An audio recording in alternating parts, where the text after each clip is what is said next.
I want to thank everyone for being here, and I want to warn you that my essay is a little long. It's 800 words. So bear with me.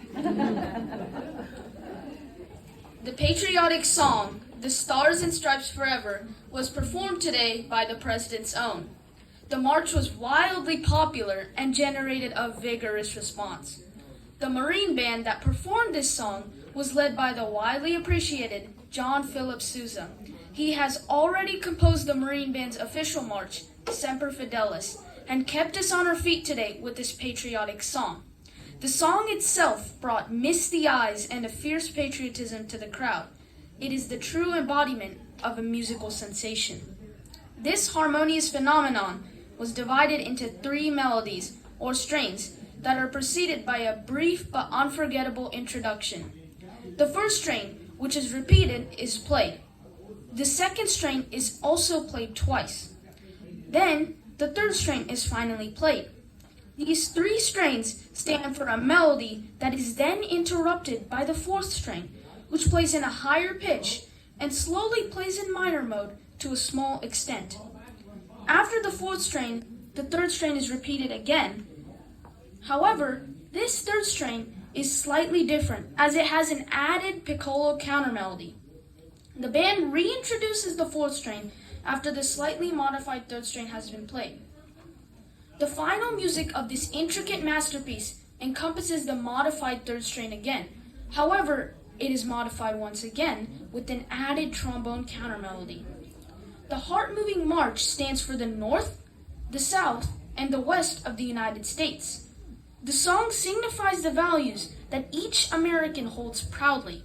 It serves as a sign of the endurance of the country's ability to fight through current issues.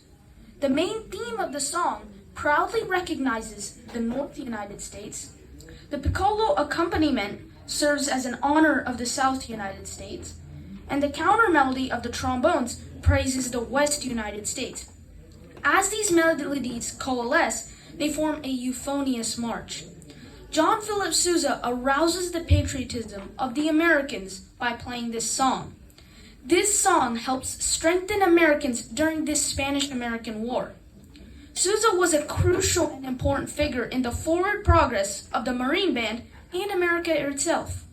Sousa was born on November 6, 1854. His father was a trombone player in the very Marine Band which Sousa put forward in American history. His father had an influence on Sousa's excellence in music. Sousa first studied the piano and other orchestra instruments. His favorite instrument at the time was the violin. He quickly gained ability in the instrument and was almost convinced to join a circus band. His father cleared his prodigious son's judgment and decided that it would be proper for Sousa to be a musical apprentice for the Marine Corps. Sousa also studied music theory and composition with George Felix Benkert. Subsequently, Sousa left the Marine Band when he was 20 years old to pursue theater music. He started working with and composing for traveling orchestras. His many jobs as composing, conducting, and arranging during this time as a musician paid large dividends as he brought his talent to lead the Marine Band. While exploring his strengths, he composed incidental music and marched for a touring company specializing in operettas. One of the talented hits composed in part by Sousa was the musical My Flirtation. Consequently, opportunity struck and commenced arguably the greatest era of Sousa's career. John Philip Sousa received a telegram to report to duty as Marine Band leader on October 1st, 1880. This was a momentous stage. Sousa at once brought reforms to the band. He replaced much of its library and structured the musical pieces of the band into a more symphonic composition.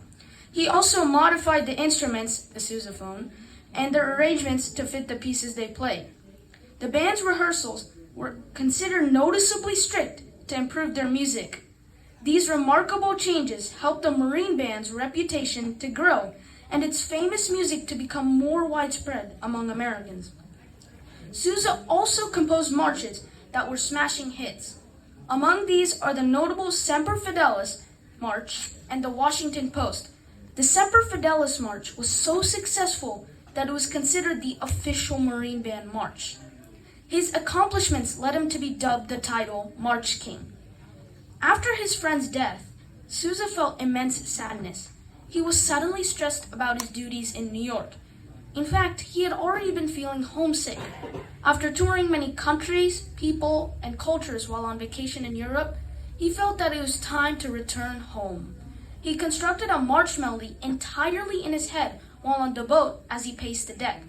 These feelings and events are what propelled him to create this musical masterpiece. That song was The Stars and Stripes Forever, and it was played at a parade unveiling George Washington, the first American president. The march, Stars and Stripes Forever, was a song resembling the enduring patriotism that Americans hold. There are parts of this march that symbolize each part of the United States.